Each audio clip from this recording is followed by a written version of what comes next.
এলাকার একটা গুরুত্বপূর্ণ সড়ক, যা কিছুদিনের মধ্যে এই এলাকাকে ব্রাহ্মণবাড়িয়ার সঙ্গে এবং অল ওয়েদার রোডের সাথে যোগাযোগ করে আমরা সারা বছর এলাকাতে আমরা গাড়ি নিয়ে আসতে পারবো। এই এলাকাটা ভেঙে যাচ্ছে, এই এলাকাটা ভেঙে যাচ্ছে মানে হাওড় অঞ্চলের সমস্ত মানুষের হৃদয় ভেঙে যাচ্ছে। তারপরে আমরা এই ঝড় তুফানের মধ্যে আমরা সবাই মিলে এসেছি। আমরা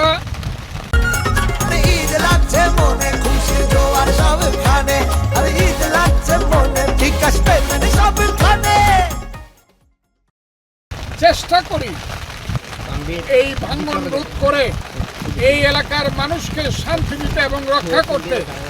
এবং আমি আহ্বান করছি পানীয় সম্পদ মন্ত্রণালয় এবং নৌ মন্ত্রণালয়, যারা এখন পর্যন্ত খুব দ্রুত কাজ করে যাচ্ছেন, তাদেরকে ধন্যবাদ জানাচ্ছি।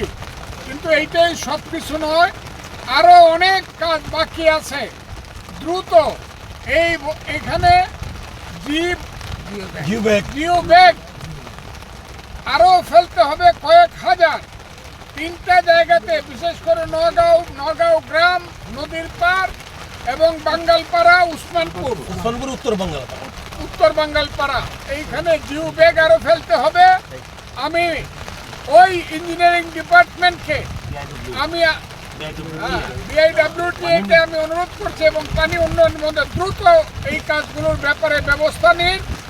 আর এইখানে লোকাল গভর্নমেন্টের যে রাস্তা, যে রাস্তাটা আমাদেরকে ব্রাহ্মণবাড়িয়ার সঙ্গে যুক্ত করবে, সেই রাস্তাটা ভেঙে নদীতে চলে গেছে।